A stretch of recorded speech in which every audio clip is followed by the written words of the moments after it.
Welcome, everyone. My name is Dr. Eva Gassemi. I'm a therapist in Dubai, a clinical psychologist, and a mom of two young kids. My day job is full-time private practice working with adults, and I have a special interest in trauma. And I'm also the co-founder of Aurelia Psychology and Emotional Health website in the UAE, bringing you all things related to mental and emotional health, from blogs to resources and self-discovery programs. Today, I'm very excited to be having a conversation with our wonderful guest, Dr. Megan Owens. Dr. Megan Owens is based in the US. She is the author of the book Spoiled Right, Delaying Screens and Giving Children What They Really Need, which applies goal science to incidentally reduce screen time by providing a science-backed, developmentally appropriate system for emphasizing alternative activities of childhood. Megan is also a parent and a university professor. Her doctorate degree is in counseling psychology from the University of Miami. She's a co-founder and writer of the popular parenting website, which I highly endorse and really, really like, Screen-Free Parenting. And she's a regular speaker on the topic of children's screen time and uses her expertise to advocate for science-backed changes to policies and practices that affect children's well-being. Welcome, Dr. Owens. Thank you so much for having me. We have plenty to discuss, and hopefully we will have time to cover all of it and go through the questions I have for you today. But if we don't, I hope you will come back. I want to start by telling you just briefly how I came across your work. I came across your passion and your work and your website when I was listening to a podcast called Unruffled by Janet Lansbury, where you were a guest on. And it really changed my perspective on my approach to the screen with my own children and my own parenting style when it comes to that. Before that, I used to have a really kind of a judgmental voice in the background telling me that I'm not doing it right. And I'm really, messing with my kids' brains, but I wasn't able to kind of change my behavior. I felt really just guilty about it, but not really empowered to make a change. And that podcast really, really shifted my perspective. So I wanted to start with a slightly more personal question for you, and I'm so curious to understand what led you to want to dedicate your book, your career, your website to the issue on screen-free parenting. Yeah. So I earned my degrees prior to having children, and then I had children, and then I got like the degree that they don't give you a degree for, right? All that education that your children give you and that you learn on the fly. And screen time became really interesting to me because it was something that, like you said, Eva, that's not uncommon, where parents feel really, really guilty. And there's a lot of shame and there's a lot of controversy around it. And yet I don't think that the real information gets out there.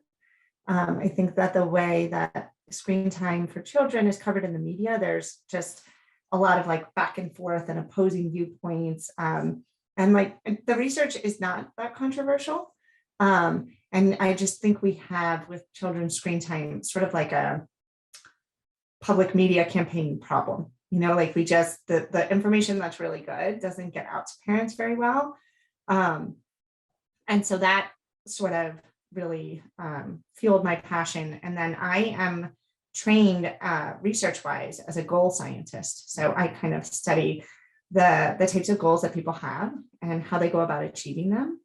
And that research applies really well to things like screen time, where maybe a parent has a goal, but they're not able to follow through with that goal for a variety of reasons. And it really comes down to like what the content of the goal is and what the meaning of the goal is. And so I thought we could do some work with that around screen time. That's so fascinating, because as a mom of two kids, I have a 5-year-old and an almost 3-year-old. So, I've definitely gone through my own journey when it comes to the screen. And you're so right. The information out there, it's kind of black and white. It's either you're like just letting loose and saying, okay, it's fine. There's this kind of approach of Well, we all turned out okay, and we watched loads of cartoons, so there's, why not? And I definitely was having that narrative, and I still do sometimes. And then there's the Mhm. other side of like, no, it's pretty clear, it's pretty obvious, it's really bad for the brain, for the development, for attention, for a lot of different aspects of the child's development. So um, when I went through my own experience as a mom, there was a period when my daughter was receiving treatment for cancer. And during that time, when she was in treatment and getting chemo and things like that, the screen was like almost like the only thing that we felt like we had that was giving us a break. It was almost like it was more about us as the adults, rather than like wanting to entertain her. And and even like with the nurses and the staff, but this was a really reputable hospital in the UK, and everyone was like super cool with it. Nobody judged us for it. But now in retrospect, thinking back, I just wish like I had all this information. So I'm just so curious about what you understand to be kind of the history around our relationship with the screen, because I definitely remember a time when like people were saying when we were kids, oh, TVs and programs are ruining families. It's so bad for family life. And how do we get from that to our heads just being covered and constantly in our phones and our tablets? Yeah. Yeah. And I think there's, first of all, I hope your daughter is doing well. She is. She's good. She's good now. Thank you so much for asking. Okay, good. And there's moments, and the pandemic was like that for a lot of families too, where families feel like they're in crisis and they're, at the bottom of Maslow's hierarchy of needs in terms of like safety and feeding and sleep. And they may utilize a screen there because that's where they're at, right? And I would empower parents to feel like that's okay, to know like where you are and where your family is. And if you're in a survival mode, right, for whatever reason, you're going to utilize the tools that you have available to help your family survive, right? And that might have been that somebody was sick with COVID while everybody was working from home and there was a toddler on the floor, right? You're in survival mode there. And then the challenge becomes, well, what about when I'm not in survival mode anymore, right? Because my little 2-year-old didn't know that I was in survival mode, and now I'm not, right? And so what do I do now, and how do I change things? And I think that's where a lot of families are now, coming out of the pandemic and having more resources available, more things being open, and having the capacity to have their children back in childcare, and having a little more sense of control and safety in their lives that they didn't have for an extended period of time. Mm-hmm. I don't think that answered your question though. I think a big difference in between when we were kids and now is that now we have like teams of psychologists who are designing the programs and the applications that we're using for our children when we're in survival mode to make them extremely difficult to turn off, right? So there's this whole field of science called persuasive technology or behavioral design, which is really using psychological principles to change someone's behavior, right?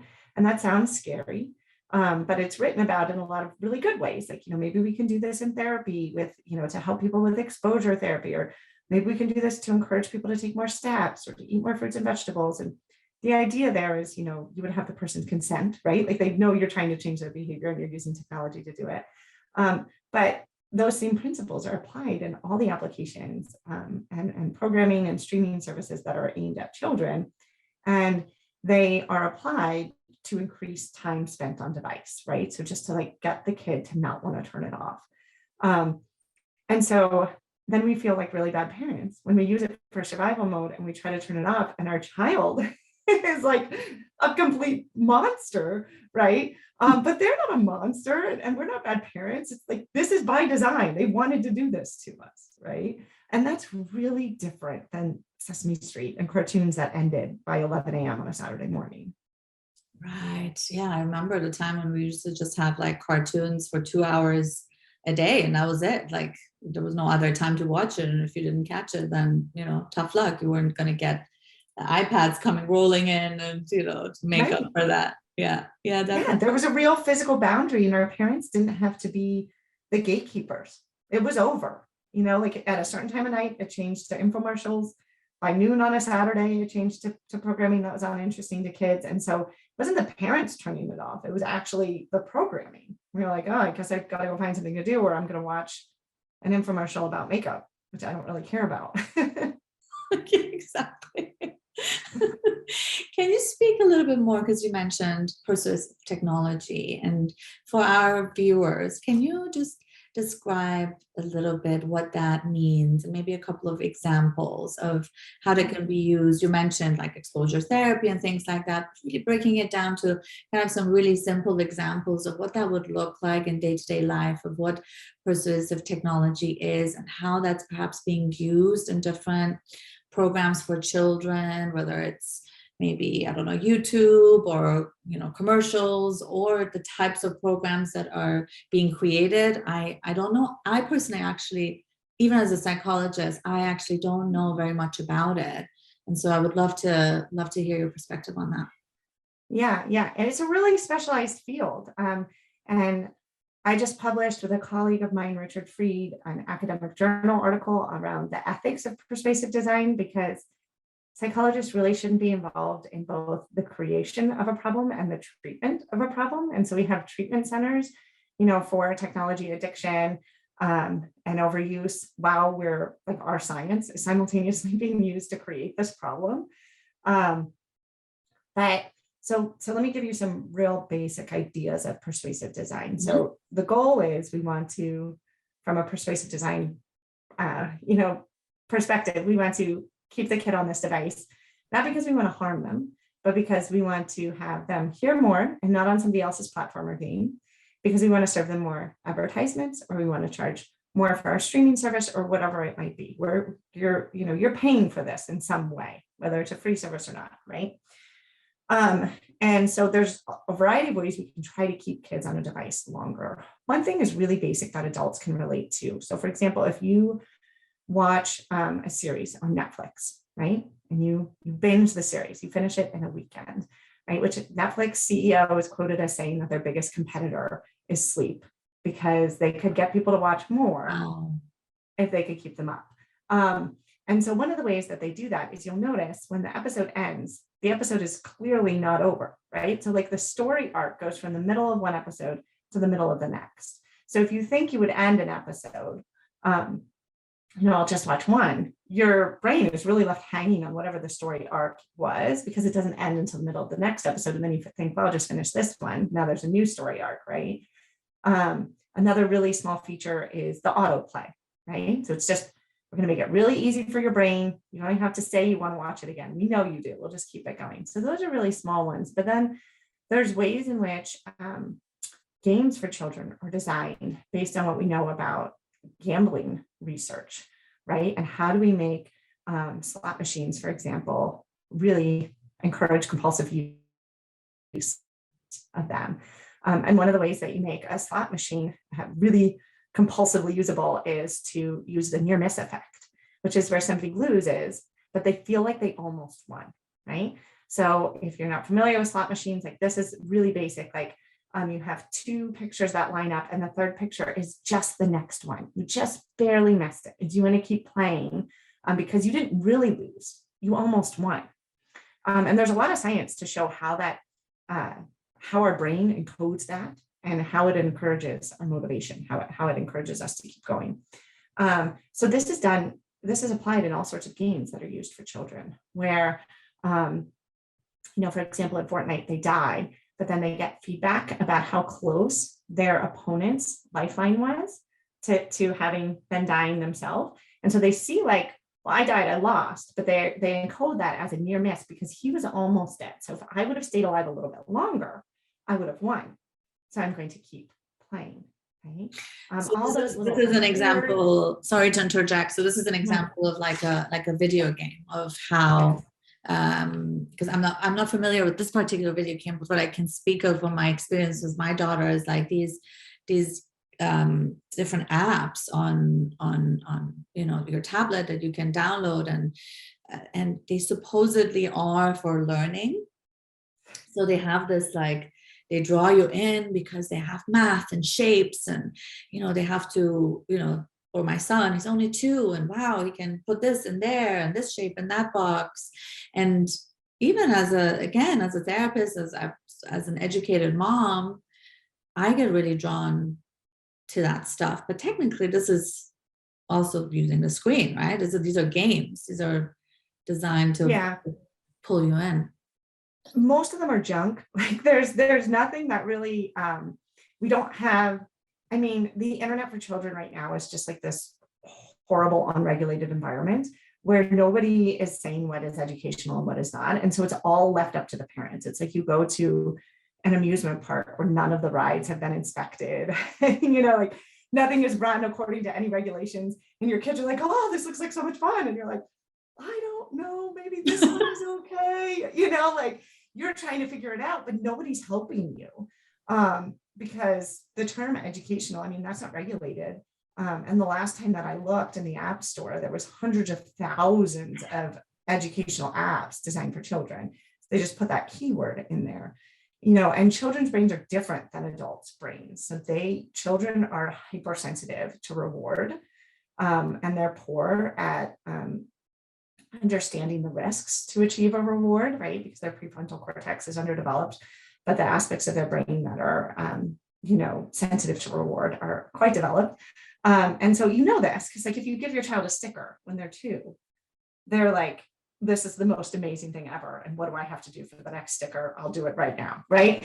And so games are designed like that, like the little chains that they get, the little like go to the treasure box and collect the coins and do all these sorts of things. And so it looks like you're learning your shapes, and they're like, what shapes? Like, I just want these coins, like I just want this noise. I just want this little character to come out.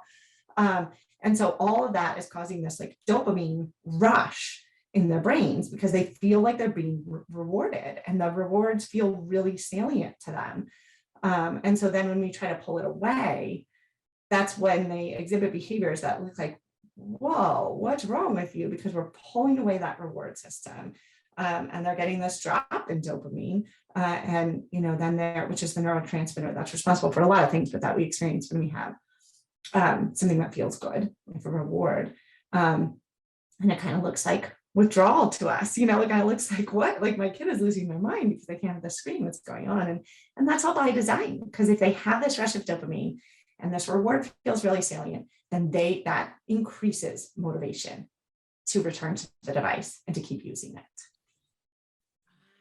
Right. And so now I have this, I remember you saying in that podcast I was listening to, and in your blog, I read it as well, is that, this is a problem that we create and then it becomes really difficult to get out of. I mean, please correct me if I'm not quoting you correctly, but after listening to that podcast where you were talking about screen-free parenting and having a pragmatic approach to it, when I then kind of set my mind to, okay, like we're going to have this new rule, there was something you said in that conversation around like just being really honest about why there is this new rule. Okay, mom got some new information, we now know a little bit better. I know more about what this TV does to you. It's not good for you and it's not helping you. So we're going to have a new rule and we're not going to watch anything during the week at all. So I'm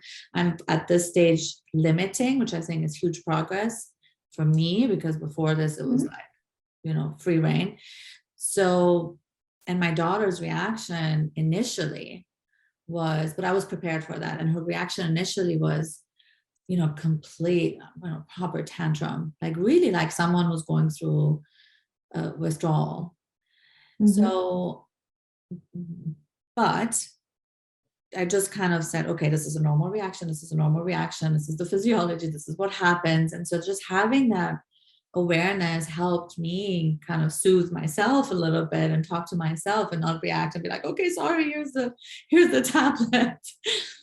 So what are some recommendations you have for parents, if there's anything else that you want to add to that? Because I was just kind of throwing different words around, but really from your own standpoint, and maybe you can talk about your the steps that you have, or the acronym spoil you have, and that you talk about in your blog and in your book. I would love to for our viewers for you to expand on that a little bit.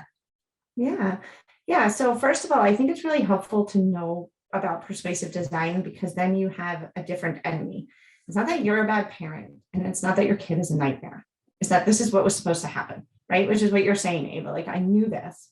I knew this was the physiology. I knew this was going to happen. And that's really helpful, because then it's not that our kid is bad. It's that we're helping our kid deal with a tough situation, right? Which is that this programming, programming that would not be persuasively designed would have built-in breaks, right? That would say, like, maybe you should now go outside and play just like I did, and then just sit there for 5 minutes, right? And the kid would get, that would be helpful to parents, right? Or that wouldn't autoplay, all those sorts of things. So if we can appropriately place the blame, then we can be there to support our child emotionally through whatever transition it is that we're making. What I go into a lot in the book is the idea that, why do screens have all these negative associations with attention and emotion regulation and sleep and all these different things? Like, why is that a problem? And what I think has gotten a lot of emphasis is the idea that it must be the content. It must be that there's something wrong with what they're watching. And so if we just make better content, if we focus on shapes and numbers and letters, then all those things will go away. But the alternative hypothesis is that it's not the content. It's the displacement, right? Which means that the more time our child is spending engaged with a screen, the less time they're spending in all these other things that we don't really need any new research, because we've known for 75, 100 years are super critical to positive child development. And so we could say, like, just replace it with anything, right? Just like replace the screen time with literally anything, and you'll be better off. But what I say in the book is that no, there are 5 categories of things that consistently show up as being really critical to kids' self-esteem development, social skills development, cognitive development, physical development. And that's what the acronym SPOILED stands for. And interestingly, each of those 5 things are inversely related to screen time. So in other words, the more screen time a kid has, the less time they're spending in these categories of activity. So it might have very little to do with the screen and just the loss of time spent in these ways that kids have always historically spent their time. So the S stands for social, right? So that's time with mom and dad, that's time with their peers, siblings, friends. And research really shows the more time they spend with the screen, even if it's watching with a sibling, the less time they spend interacting with that child outside of the screen. P stands for free play. This is better than any application you could have for a preschooler at developing sustained attention, multi-step problem solving, impulse control. When a child is playing and they have to pretend to be something that they're not, taking on that theory of mind, just, controlling their impulses. Maybe they want to act a certain way, but that's not how a princess would act. Like, they're developing those skills that they're going to use in school. The O stands for outdoor, which counteracts almost every negative effect of screen time. Like, being outside for kids is great for their mental health. It's great for restoring their attention. It's great for their sleep. I stands for independent work, which is something that our generation of parents is terrible at having kids do, even though most of us did them. So that's really, we're talking about chores, like something where a kid has to put aside their immediate interest in pursuit of something else. What is an age-appropriate chore for them to do? And how do they build self-efficacy around that and impulse control? And then the L stands for literacy-based activities. And that's just like, research shows really clearly, the more time a kid spends with screens, the less interested they are in reading. And these activities are almost, they're both a relaxing activity. They're both something we do when we're tired. And so they just kind of replace one another, right? Because one, especially for kids, is quite a lot easier than the other. Great. So I love the acronym SPOIL and the different meanings of it. I do have some follow-up questions for these activities that we can replace with the screen. But before we go into that, I wanted to mention that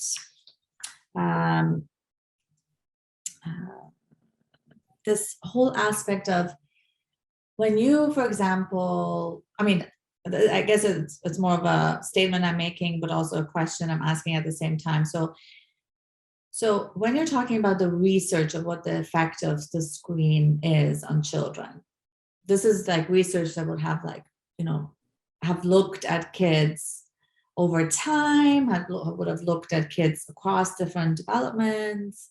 How is the research, can you just describe a little bit like what you really find on a very basic level? You mentioned a few things: emotion regulation, you mentioned impulse control and mood, attention, these kinds of things. But for our viewers who are not therapists or psychologists, can you kind of really just give a few examples of, a prototype of a kid who, or two kids who are very similar in some way, one who's watched TV and one who hasn't hasn't watched TV. How are these studies designed, and how do you know about the effect of the screen so that the parents can do more?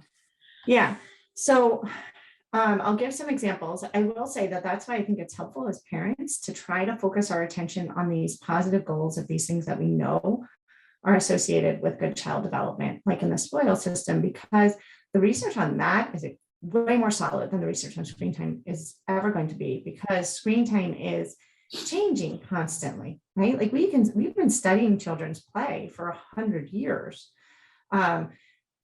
Like the most recent game came out yesterday, like social media the iPhone came out 15 years ago, right? So like the adoption of mobile devices in the homes, we're looking at like 10 years ago. So this is a newer thing, and the applications and the games and everything is constantly changing.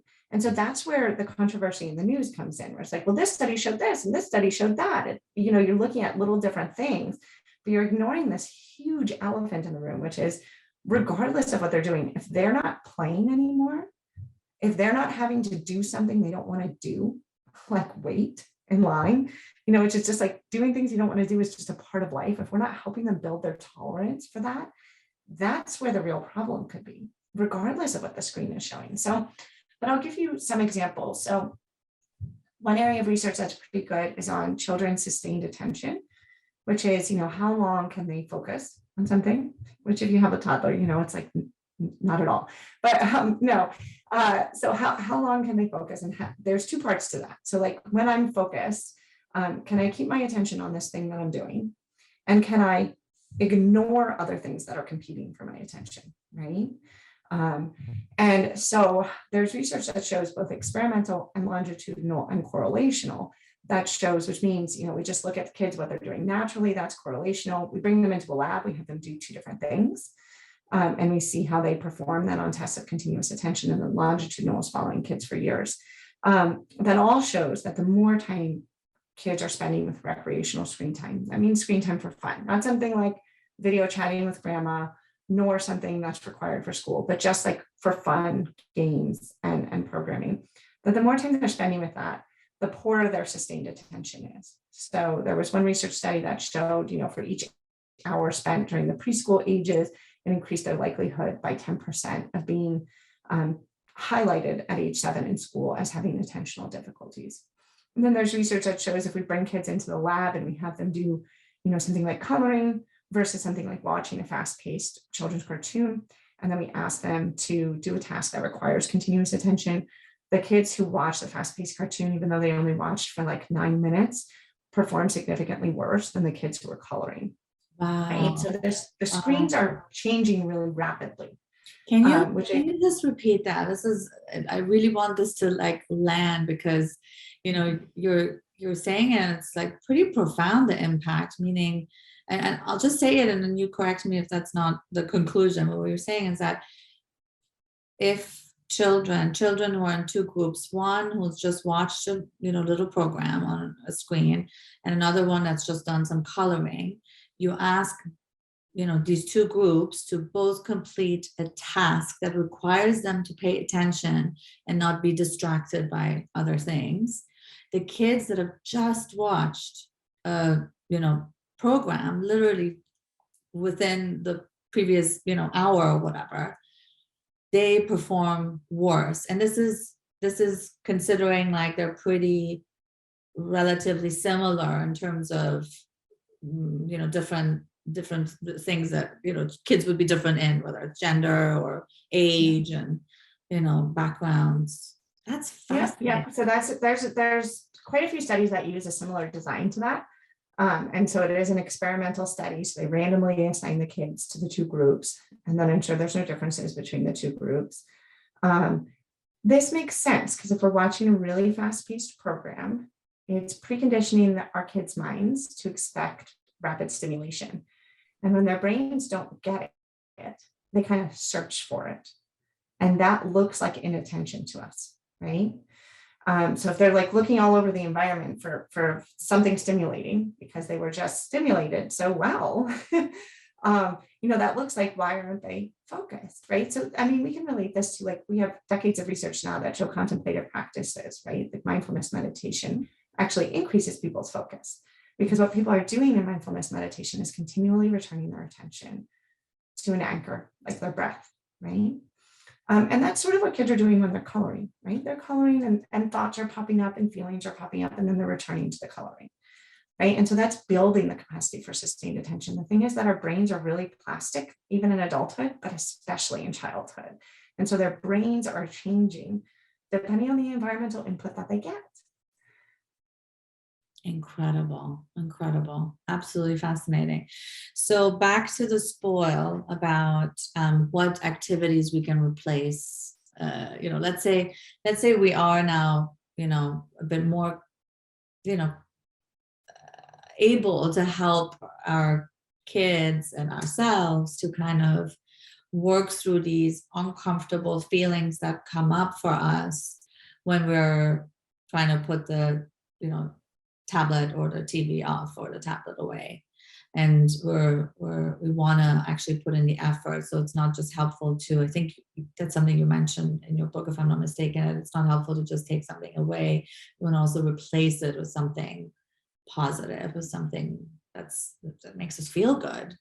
So that's where the SPOIL acronym plays in. And that's a really helpful kind of reference to come back to. So the S in SPOIL comes, like you said, it stands for social.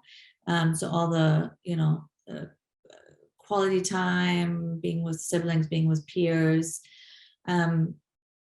play, free play.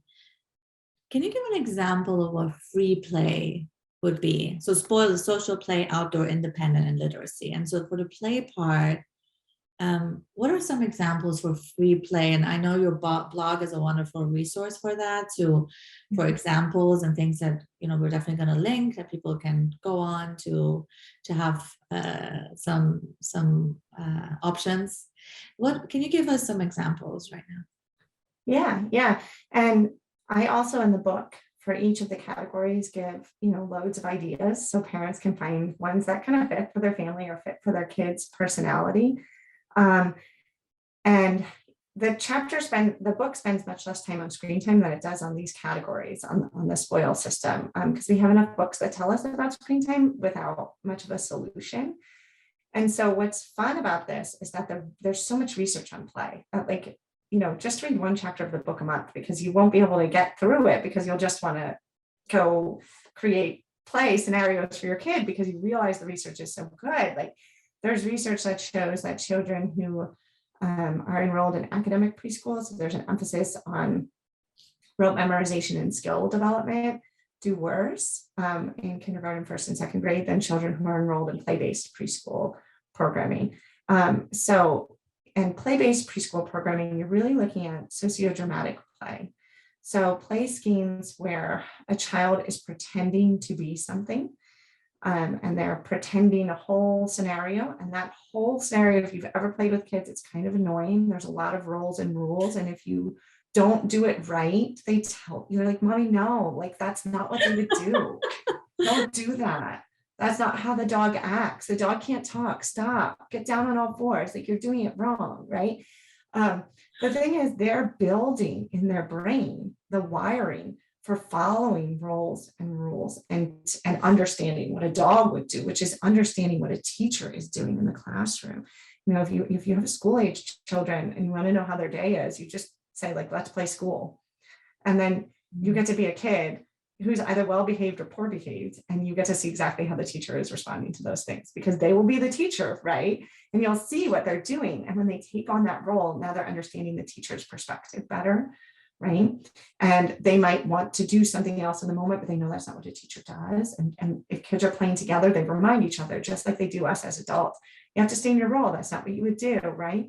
We have this goal together. And kids, once they get involved in sociodramatic play, research shows they're more involved than other forms of play. I think like rough and tumble play, or like a board game, or reading or something. So when they're involved in sociodramatic play, where they have roles and rules and pretend scenarios, they're more involved in it. They draw other kids in more, and it lasts significantly longer. This is the key for parents in terms of replacing screen time. But they have to build this capacity over time. So if you have a 2-year-old who has no capacity for it, recognize that and scaffold it. But eventually they will spend as long in play as they would on an iPad, and they won't bother you, and you don't have to feel badly about it, right? Especially if they have a few peers around that they can get involved in that play. But even if they're an only child, research shows that only children will do play schemes, and they will simply apply personalities and roles to stuffed animals and to dolls and things of that nature. And that's really like the bread and butter of cognitive development. And it's also just super fun. It's fun to watch them do it. They're enjoying it.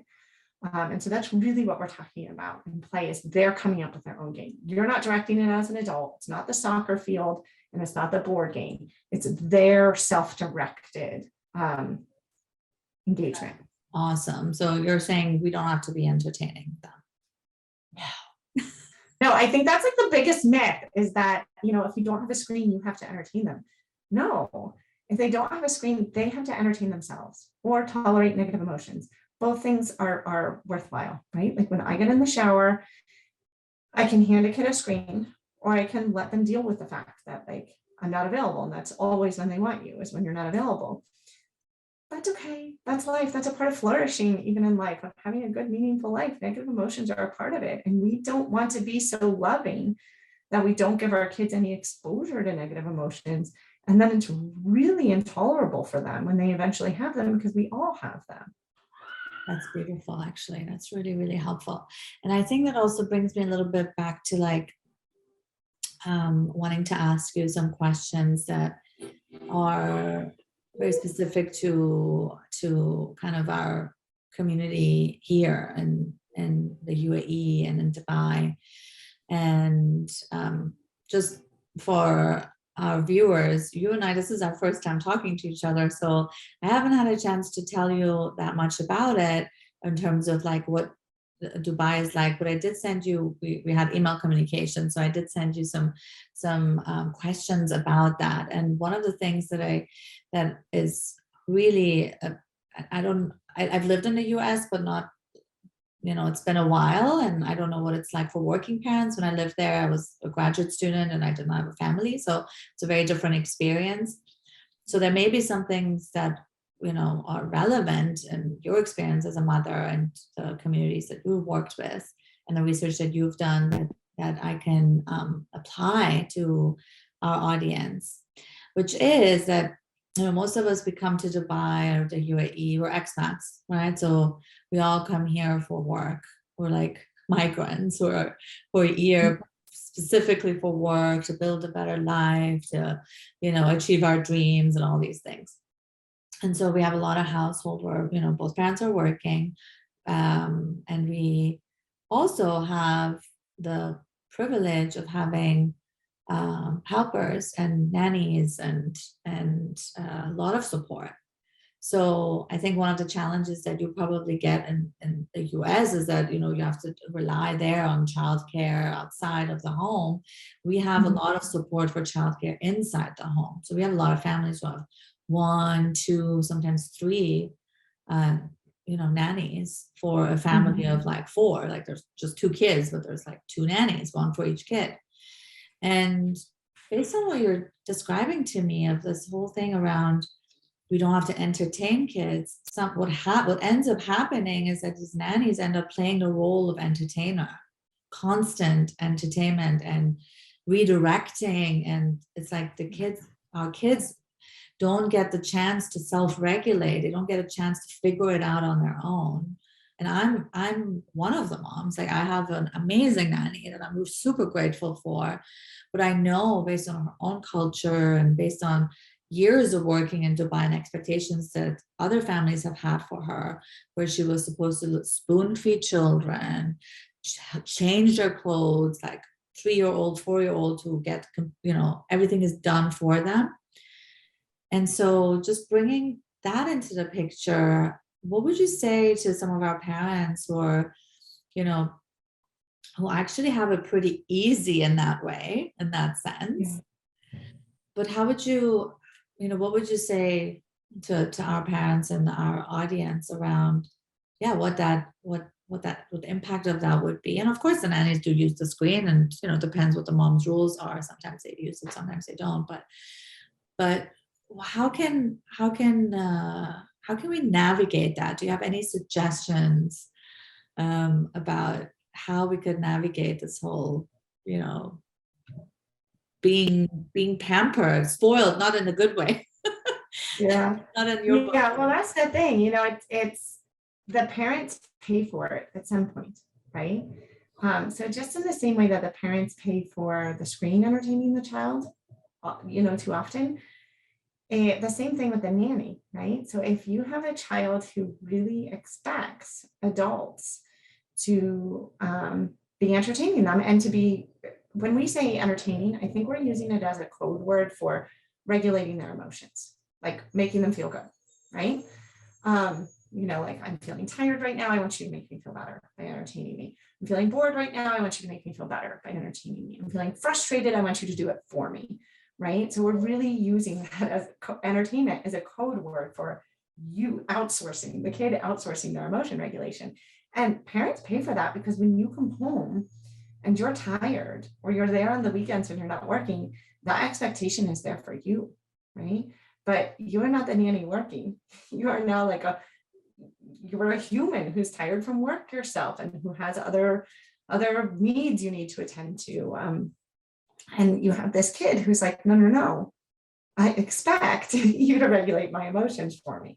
And so I think there's a few ideas that I have. We really maybe want to give the people that care for our children permission to say, it's okay. And children respond really well to physical boundaries. Like, can there be a time slot?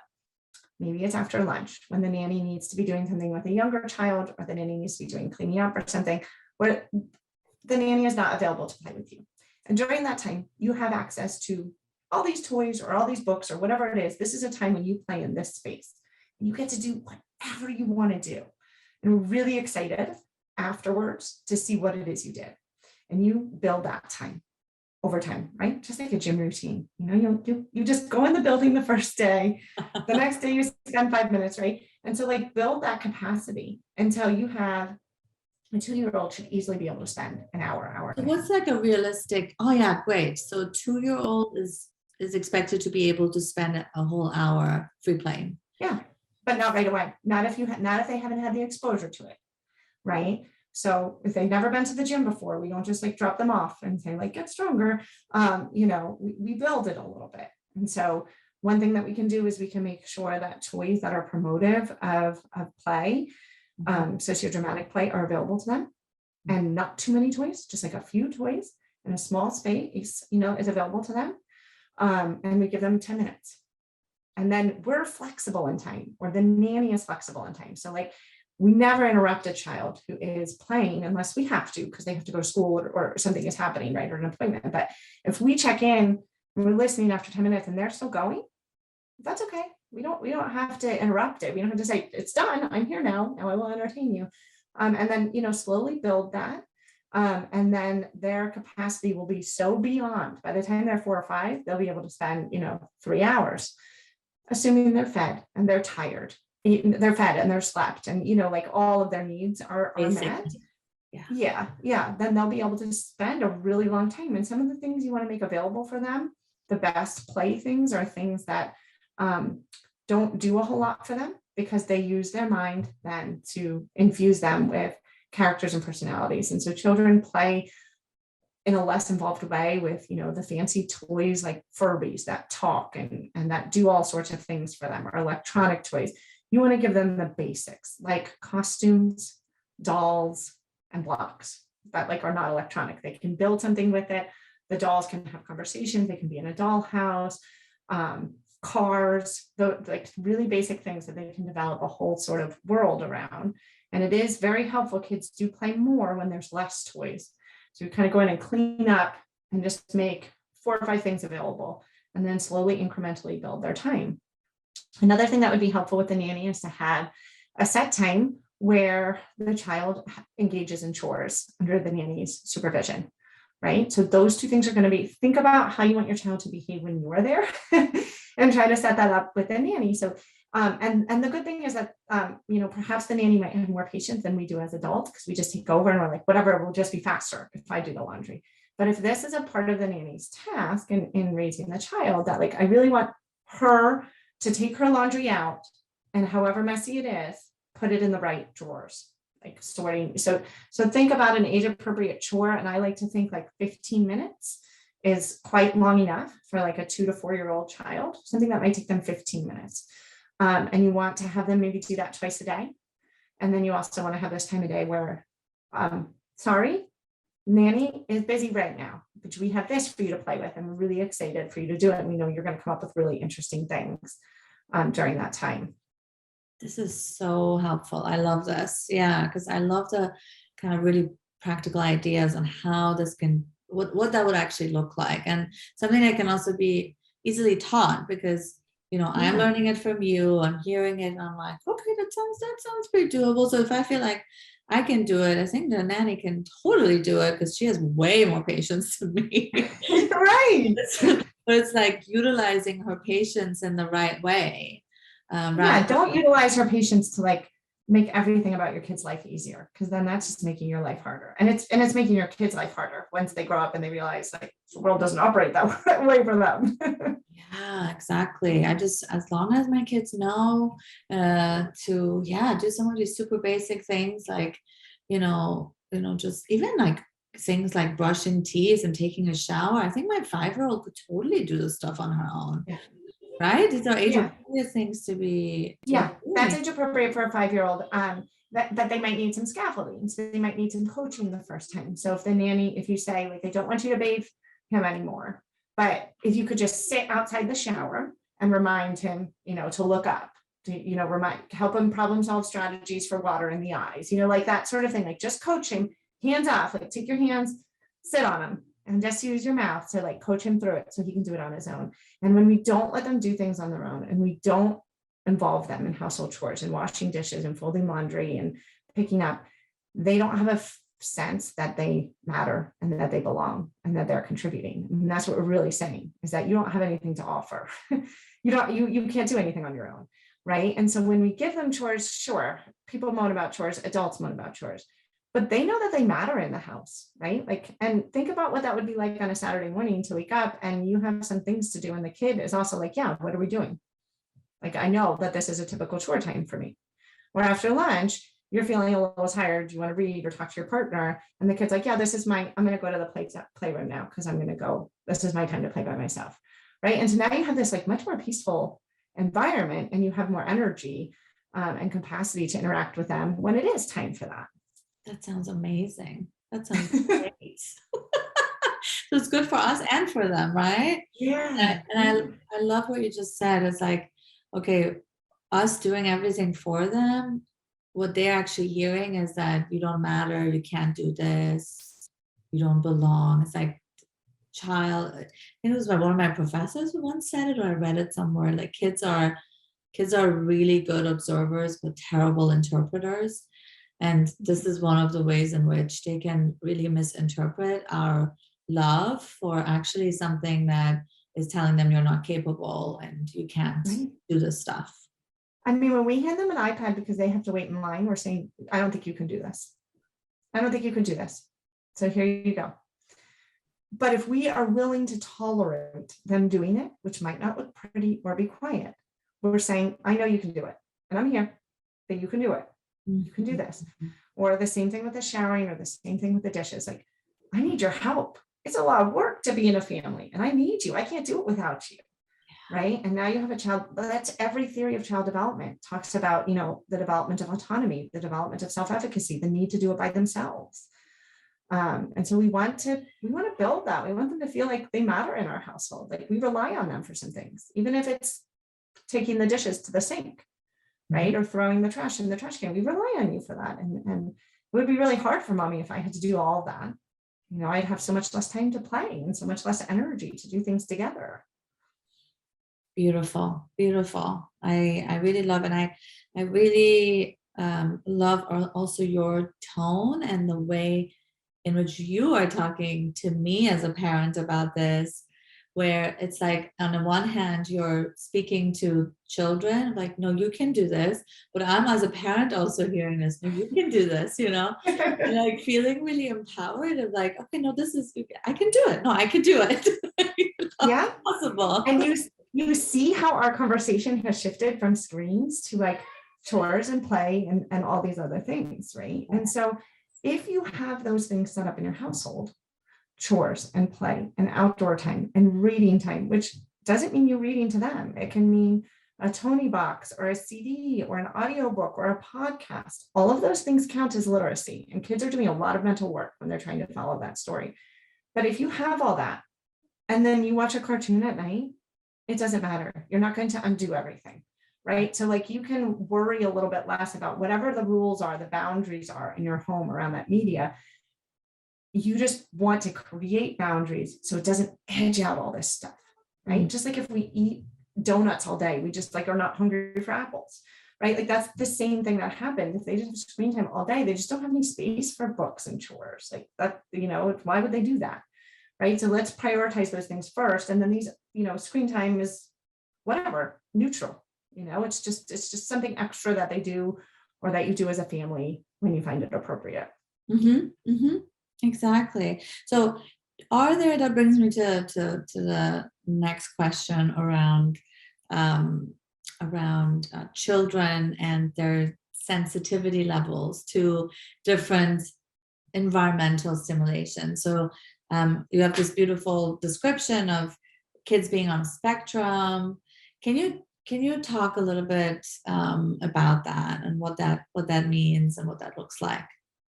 Yeah. So if you're fighting with your neighbor or you have a totally different perspective than your colleague on children's screen time, it's because you have totally different kids. Right. So the idea, which is not my own, but is founded in research, is the metaphor of children as either orchids or dandelions. Now, those are discrete categories, and that's not how it exists in human nature. In human nature, it's more of a continuum. So you imagine a continuum from an orchid to a dandelion. And a dandelion, it grows no matter what. That's like the benefit of dandelions. And we have much more dandelions than we do orchids. Do you have dandelions in Dubai? I actually don't know. I have to like Google it. So a dandelion, that's what I had that momentary thought. So in the United States, we have them. They're a weed, but they're. Yes. Do you have them? Yeah, we do. We definitely do. So they're a weed, but they have like a yellow flower on the top. Yeah. But it's not seen as something positive, right? So people use all sorts of pesticides and things to try to get rid of them, and they just grow everywhere anyways. And so in that sense, they're really resistant. Yeah, they're resilient, but actually I would say they're resistant to outside influence. And some kids are like that. So like, it doesn't matter if I stand by the dandelion and I water it every morning and I tell it what a big, strong, beautiful flower it is, it's still going to grow. Or if I step on it and spray killer on it, it's still going to grow. It is like, it's operating totally independent of my influence, right? And some kids are like that. Like they're going to just do well. It doesn't matter if they have a lot of screen time or no screen time, or, like they're just like sort of resistant to outside influence. They have this trajectory of growth that they're going to follow. And so if their environment is, not the best, it's kind of good to be a dandelion because you're resistant to outside influence. On the other end of the continuum, we have kids who are orchids. And we know, if you've raised orchids, that these are a flower that is really sensitive to environmental input. you do have to talk to it and water it just perfectly, not too much, but not too little, and just the perfect amount of sunlight, not too hot, but not too cold. And everything has to be just right. And if you don't do everything just right, they're, they die, they wither and they die. And if you do everything just right, they're incredibly beautiful. And so some children are like that, in that their sensitivity to the environmental input is, they're very sensitive, right? And so neither of these kids, or these ends of these continuum, neither one is better, because it kind of depends what environment they're in, right? So if you're in not the most enriching environment, it'd be better to be a dandelion. And if you're in a super enriching environment, it's better to be an orchid. Your outcomes will be better. So neither are better, but it's just sort of an awareness of where is your kid on that. So some parents turn off the screens and like their kids like, okay, what are we doing now? And they wander off and they're like, whatever. And so those are the parents that are like, why are you talking about this? And why are you reading about this? And who cares? And that's not true, because it's not true for their kid, right? And then there are the kids who are really sensitive. And these are the parents who are like, I can't give her like 10 minutes of screen time, or it's like a nightmare for 3 hours afterwards. Like, she's so dysregulated. She won't stop asking for it. So the temper tantrum is like 5 times as long as the total amount of screen time. Like, why are you telling me 30 minutes a day is okay? Like, it's not at all okay for my kid, right? And this kind of clouds some of the research when we look at overall outcomes for kids, because we see like somewhat of an overall negative trend, but the dandelions are making it look like it's not negative at all, and the orchids are making it look like it's really negative, right? And so if we can parse out these kids, we can see that it has differential effects. And so a big part of parenting is looking at what works for your kid, right? And so is your kid more sensitive to environmental influence?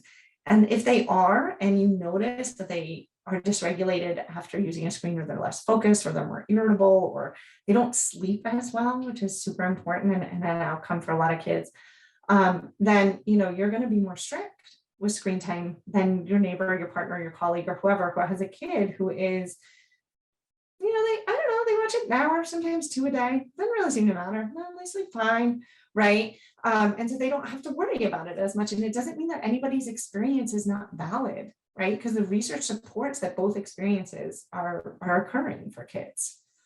This is so fascinating to me, because I'm also wondering, like, from a just experience perspective, if we've from the beginning been okay with the screen, how can we still distinguish if the screen is impacting our child in a negative way? Could they have been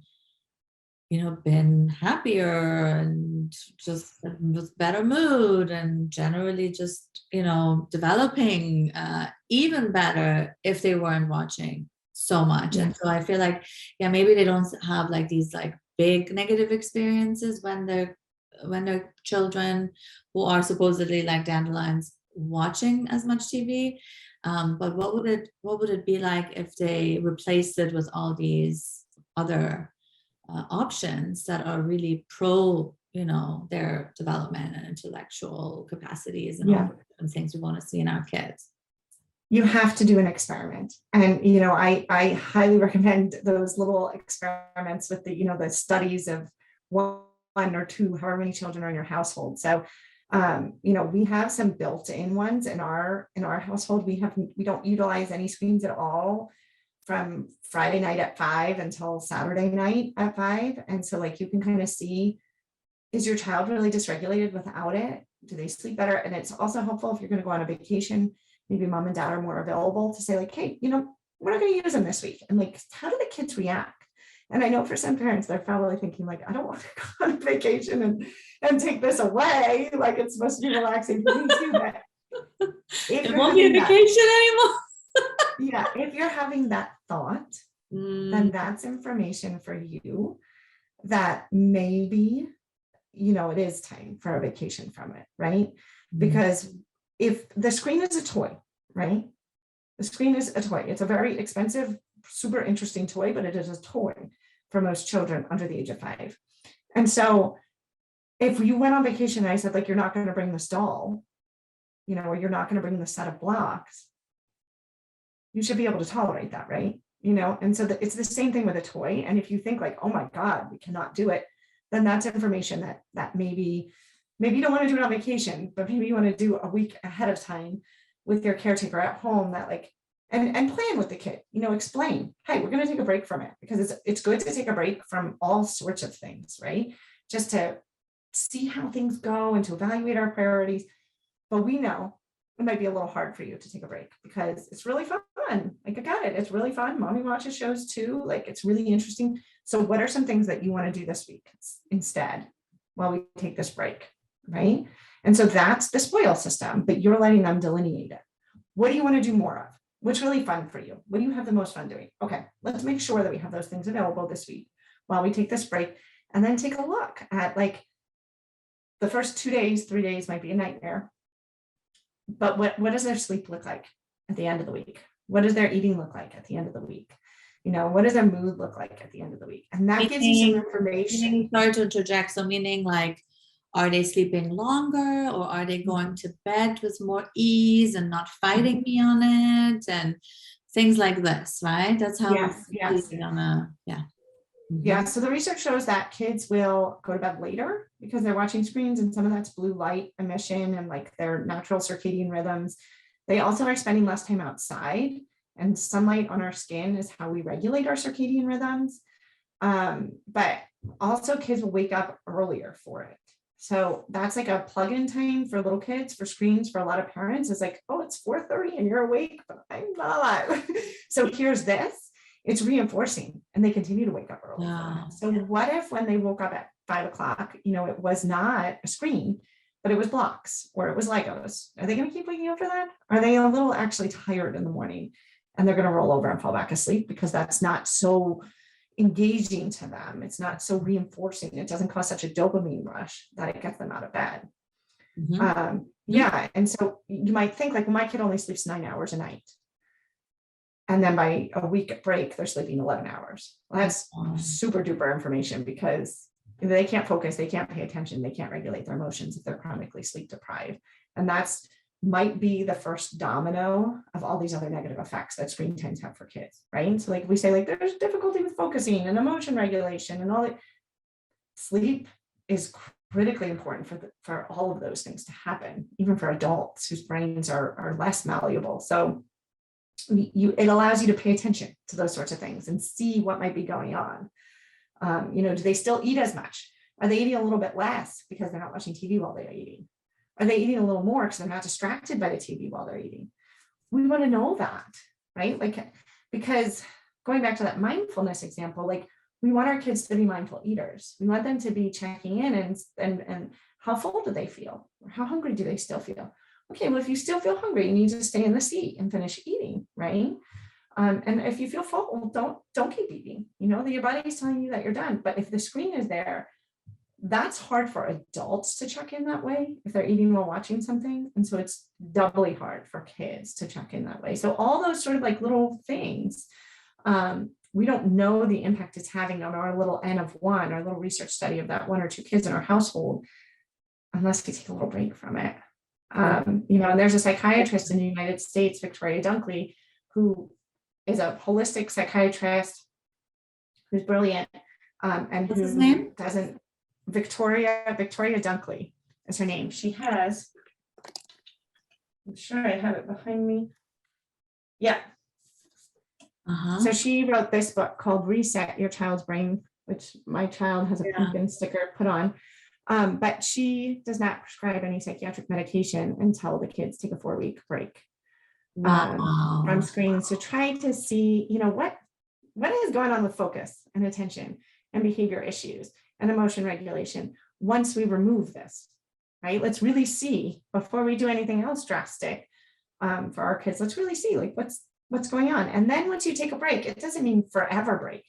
You can bring it back in at ways that are appropriate and fit with your family's value system, but you want that information. That is huge. That's really profound, that if they don't watch anything take a break from it for about 4 weeks, that you could go from ADD, ADHD to no diagnosis and potentially been saved from having to take stimulants and all sorts of therapies while in the meantime at home, they're spending so much time counteracting all those. Wow. Yeah.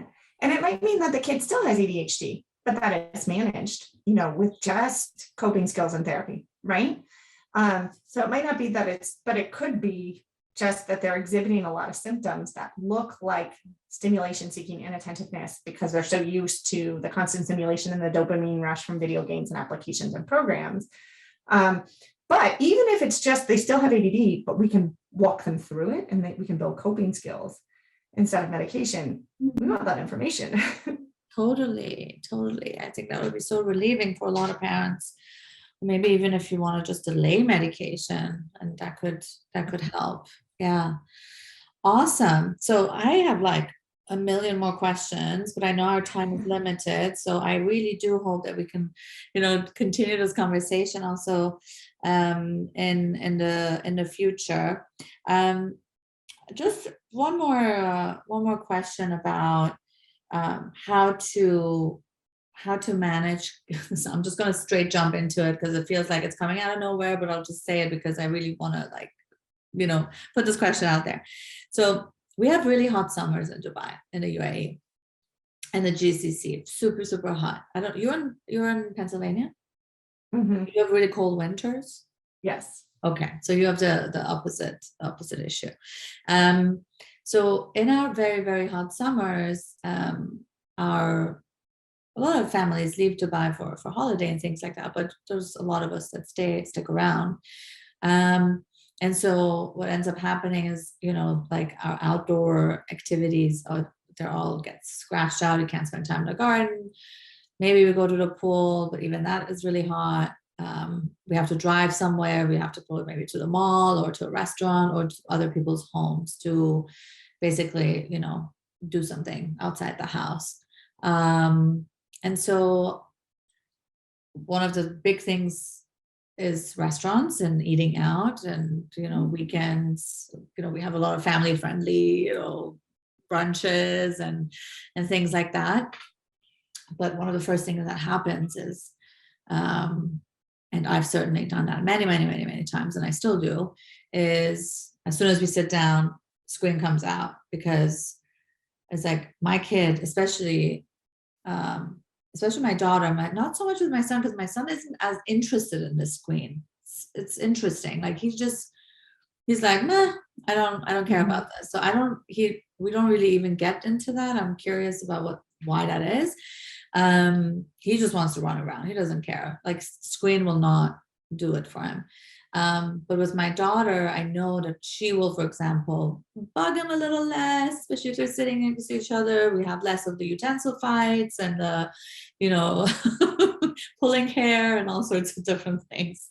So any recommendations around that for and this sounds so basic and I'm almost a little embarrassed admitting this, it's like basic table manners and it just looks so chaotic, and we have like tissues and food everywhere, and I'm just like, how long are we lasting at this meal? Let's get out of here.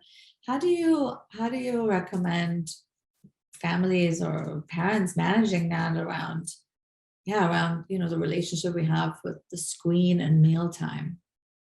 Yeah. So I think we have to both lower and higher our expectations, right? So we're going to lower our expectations around how long should a kid reasonably be able to sit in a restaurant and wait for food while adults talk. It's not that long, right? So understanding and having a little bit of a empathy for our kid and for other parents that we're with, that's going to be a challenge for the kid. And when we know it's going to be a challenge for the kid, then we prepare our child for the challenge and we try to help them with it, right? So we lay out our expectations. This is what we're doing. This is where we're going. This is what it's going to be like. What do you think you would like to do while we wait for the food? And how can I help you with that? And can we pack a little bag or a little backpack of things you would like to do for trying to avoid the screen, right? And then setting little mini goals for them, right? So maybe after 10 minutes, we get up and we walk around together, right? So if they're playing, if they're coloring, if they're using cars, they're not going to be quiet, right? Like especially your son is probably going to be like crashing things into each other and that sort of thing, but that's okay. And then we hire our expectations in the sense that we know that if we do this every week, over and over and over and over again, we are building their tolerance, just like we talked about for that self-directed play in the playroom, which if they do that during the week, it's going to help with brunch, right? Because they're used to that. They're used to the idea that I have time to play and they start to enjoy it. But we're building their tolerance. And now we have, in a few years, an 8 to 10-year-old that can sit there for a fair amount of time, right? Whereas if we push the screen every time, we are interrupting their ability to tolerate the negative emotions and to build that capacity for frustration tolerance, for waiting, for patience, for all those sorts of things. So we've got to lower our expectations in terms of what's reasonable and how we can help them, and then higher our expectations that if we do this, we're building up to something. But if we don't do this, we're not building to anything, right? And it just gets worse every week, right? Because the screen creates a problem. It gets us on a treadmill that we have to stay on because they have no tolerance for it. So as soon as the screen's away, they are a nightmare.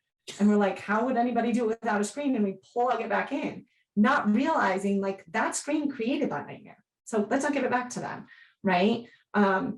Let's let them slowly develop and know. Let's have, like, as a parent, we need to have the long game in mind, right?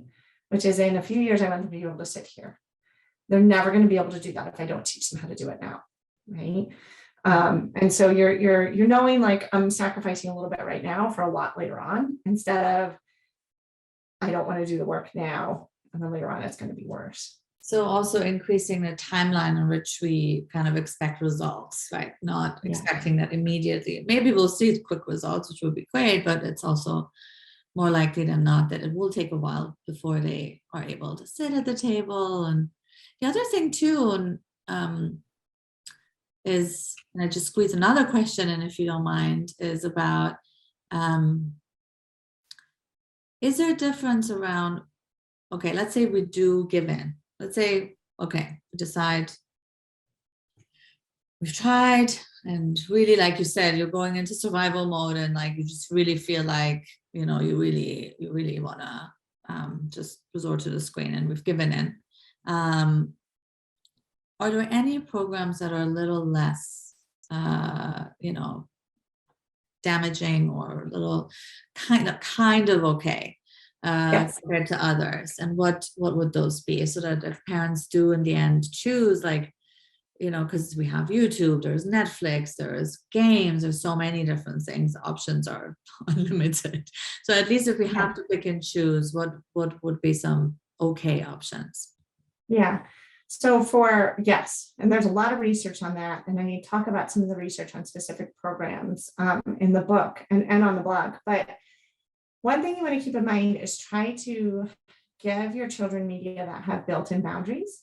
So I would not expose an under 5-year-old to any kind of streaming service or any kind of user-generated content service. So no Netflix, no YouTube, right? Because they see the populated, never-ending world. And so when you try to take it away, there's no reason that makes sense to them. Why are you taking this away? I like it. It's never going to end. It's great. You're a jerk, right? Whereas, if you can instead pay for your content, so purchase an episode, load it onto whatever device you're going to use. So when that episode ends, it's like a closed box, right? Just like the TV was when we were little. That's all we have. Sorry. We only have 2 episodes, honey. That's all we have. You can watch it again, or we can do something else. And I'm thinking, could that be then maybe, I'm not trying to promote Netflix. I'm not a partner in any way. That would be nice if I was. I'm not. But if, let's say it was Netflix, would that be maybe turning off the Wi-Fi and the data and just downloading 1 or 2 episodes, and therefore once it's out, and there's nothing else to watch there, and it's finished. Yes. That would be an alternative. You have to be consistent with that. So it can't be a fake boundary, right? Because your kids know if it's a fake boundary. So that has to be the always boundary. That has to be the only way we interact with Netflix.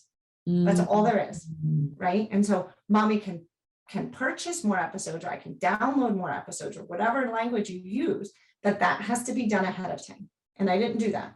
So this is all I have for today.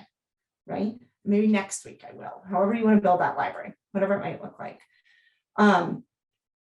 So you want to create these real physical boundaries, because kids respond well to physical boundaries. But if we are handing over a device that has never ending stuff on it, then they're always going to tantrum for it because they know it's always there. And our rationales that leaves us where we're like, I don't know why you can't have it, because we don't know, so we got to build those in because they haven't done it for us. And then, I would encourage for under fives, I think that like a television program, something they watch is better than something they play. Something they play, historically, parents have thought was better because it's active, but it has more persuasive design features in it. So it has more of those little rewards, it has more of those loops, it has more of the tunneling, of the near miss effect, of all those little features. And so they're going to want to do it more and more. Whereas an episode ends in 20 minutes, right? And it's less persuasively designed.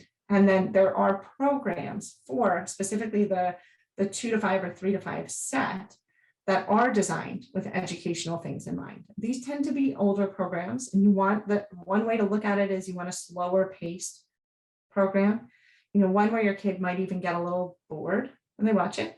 That's okay, right? Old programs are like, you can still find them, and you can especially find them on YouTube, but like Mr. Rogers, Sesame Street, Dora the Explorer, and a new updated one is what's the little tiger? Daniel Tiger. Daniel Tiger. Daniel Tiger, which is like a new version of Mr. Rogers' Neighborhood. Mr. Rogers' Neighborhood is like super slow, right? It's like, now I'm gonna put on my jacket. Like that's the kind of pace you're looking for, right? Because that's actually the pace of a child. Like that's how fast the world works as a child, right? When I say the food is going to come, I mean it's going to come like Mr. Rogers style, right? When I say like we're going to leave, I mean we're going to leave like Mr. Rogers style. We don't want any kind of programming that's so fast that then they expect that. Yeah, like if you've watched Dora the Explorer, it's slow. Dora even waits. There's whole scenes of the show where Dora is standing there and she's just, the only animation is her blinking. It's like, who do we call when we don't know where to go? And like, yeah, she's waiting for the kid to say it, but it's slowed down pacing. That's what we want. It also helps the kid to be a little more mindful. It's during those times where they can kind of check in and they're like, oh yeah, I'm in a restaurant. There's dad, they can kind of see they're not so zoned in that then when it's off, they're like really dysregulated because they don't understand what's going on around them. Fascinating. This is really helpful because then at least, there's some guidance around, okay, worst case scenario, if you still have to use the screen, at least that's that. But it also creates a boundary for the parents where, okay, we have to be responsible for upholding it, but at least if we've made the commitment of, okay, this is it, that's all I have on the phone and that's all the child can watch, and we maybe offload the YouTube and offload the Netflix from our phones and that's it, then we're less likely to resort to them. And I would plan for it. I wouldn't even make it a worst case scenario. So if you have like a 2-hour brunch and they're normally glued to the iPad the whole time, plan ahead how much you think they have to make it through. So that's like 2 episodes or 40 minutes of content. Plan ahead. That's what you're going to do. Let the kid know long before you go, this is what's going to happen. When do you want to use it? And when do you want to do something else? So, and you can say you use it in their language. Like about half the time you're going to have an episode. Do you want to do that right away? Or do you want to wait? When is the most boring part of brunch for you? When do you want to have this available? And then let them deal with the consequences of their choice. So if they chose to watch it in the beginning, and then at the end they're annoyed, that's okay. Let them be annoyed. Annoyance is a normal part of life. I get annoyed at brunch with my family all the time, right? Like that's like a normal part of life. Let them be annoyed. And then we talk about it next week. I noticed at the end, like you were feeling really frustrated and ready to go. Do you think you maybe want to save to be able to watch a show towards the end, right? And so help them learn that they're using this as an emotion regulation strategy. Let them be aware of this process of what it's serving for them. Do you have 5 more minutes? Yeah. Great, thank you. About this emotion regulation piece around, let's say the kid, I'm just giving you hypotheticals, but like I'm talking kind of about myself and my own kids. So I'm just using. We always are. So let's say I've set this boundary and my daughter has chosen to watch it at the beginning, and then halfway through the brunch or toward the end, she really is like, kind of not able to regulate. And I, as a parent, I can handle the moaning and the can I have to what, can I do this, can I do that? I'm okay with that. I'm okay with even tears. I can talk to her. I feel like what I really struggle with, and I think a lot of parents struggle with this, is like when it turns into a full-blown scene of like, that's it, it's over. And this is, I guess, more about, okay, what would you say to a parent who's really now in that moment activated or starting to feel like, wow, the plan really didn't go as expected and really didn't work out the way I hoped. And because it's going to happen, sometimes it's going to go well, and over time, over a long period, it will eventually kind of give us the results we're hoping for. But there's going to be times where it's really going to be a disaster, and kids are going to cry all the way through. So what recommendation do you have for parents around that, and how to handle that in a developmentally appropriate way with the child? Let's say someone who's 5 years old. I'm not talking about my kid. So I would counter that with a question of, if you gave the 5-year-old the device at that point, what do you think that is doing for her? Just saying that I'm scared of her, screaming and crying. I can't handle it, so therefore take whatever you want, Yeah, and you can't handle it. Not like you as mom, but like you as 5-year-old, you cannot handle your own emotions. They are scary and overwhelming and awful, and when they happen, you better use something else. Like, that's the foundation of not being able to tolerate our emotions when we're big and we're adults and we're like, I need to drink, or I need to do, like, my emotions are just too big. I got to disassociate from them. I got to get away from them, because the device is not regulating our child's emotions. It's distracting them from it, right? Those emotions of like, I'm frustrated, I'm pissed off, I'm tired, I'm hungry, whatever all they are, they're still there. And they're still there then when the device goes away, and they were just sort of like numbed and distracted from them. And so, yes, sometimes, it's going to hit the fan. And that's a part of life, right? That's a part of life. And we don't like negotiate with terrorists, which is what a 5-year-old was doing, right? Like, we just like, it's whatever we need to do to keep them safe and to like manage the peace around us, right? To keep the other people around us safe and be respectful of the other people around us. So if that means we have to walk out and we have to sit on, the sidewalk or somewhere with them, or maybe it's really hot and it's really gross, but we're going to hold the boundary of like, if you're behaving like this, we can't sit in the restaurant. We can't, because this is, it's dangerous for you. You might hit something, you might knock something over. It's dangerous for the other people around you, and it's disrespectful to them who are out there eating lunch with their families or eating brunch with their families. And we just got to prepare ourselves for that and know that like we can take it, and our kids can take it, right? Kids' emotion regulation is, they go from like completely ever loving, lost their mind, to like, can we go to the park? Like, and you're like, what, you crazy person, but that's okay. They can do that. So what we're saying is, your emotions are going to go like this, right? There's going to be this huge hill and crest, but they will come down.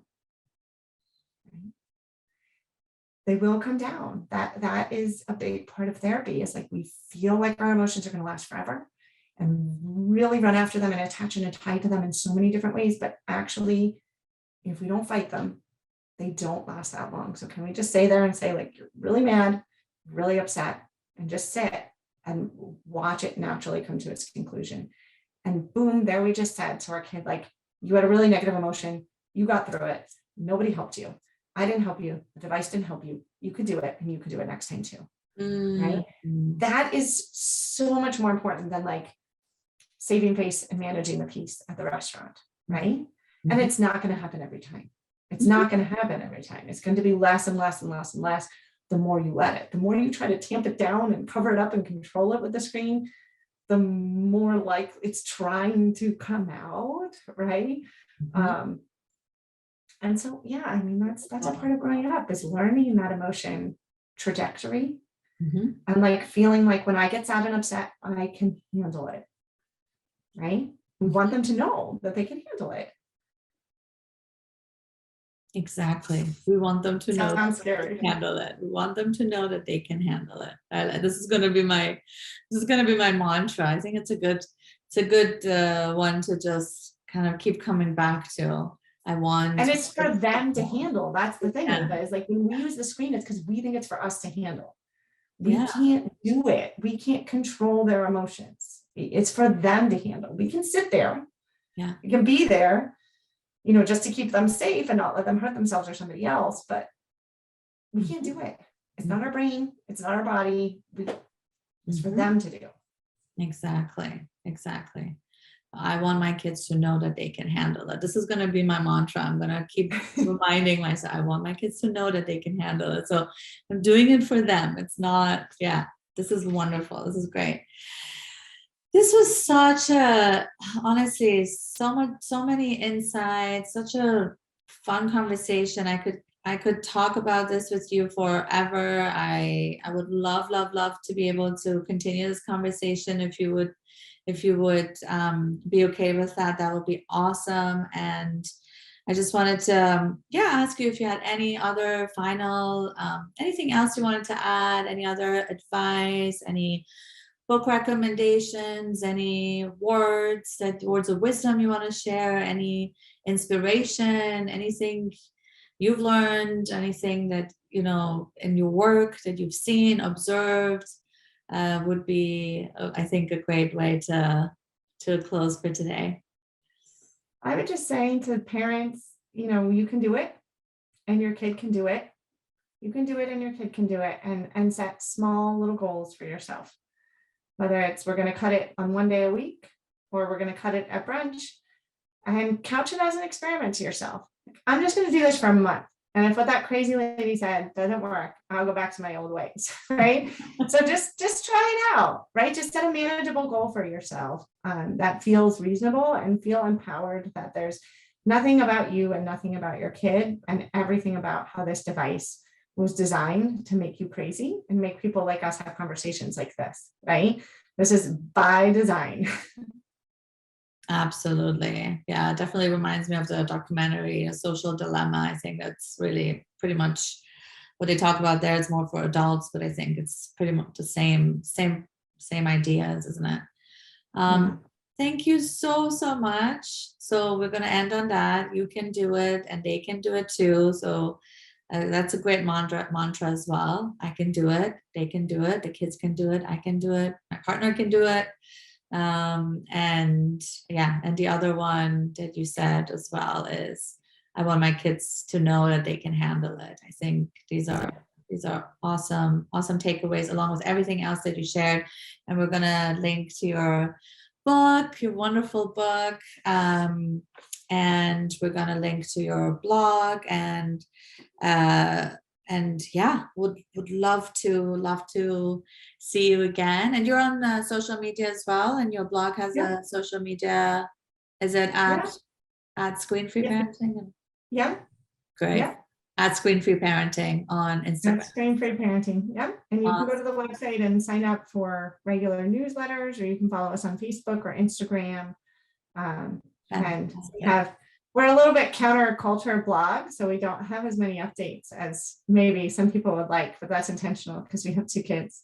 I love that. I love that part about the counterculture that you have in the description of your blog. It's yeah, that's great, and it's such a reflection of yeah, parents like you and me who are doing, you know, we have our full-time jobs and we have our parenting and our marriages and then also the, you know, the website and that part of life as well. Thank you so much. Thank you, Ava. Thanks so much for having me. Thank you. I'll see you. Take care.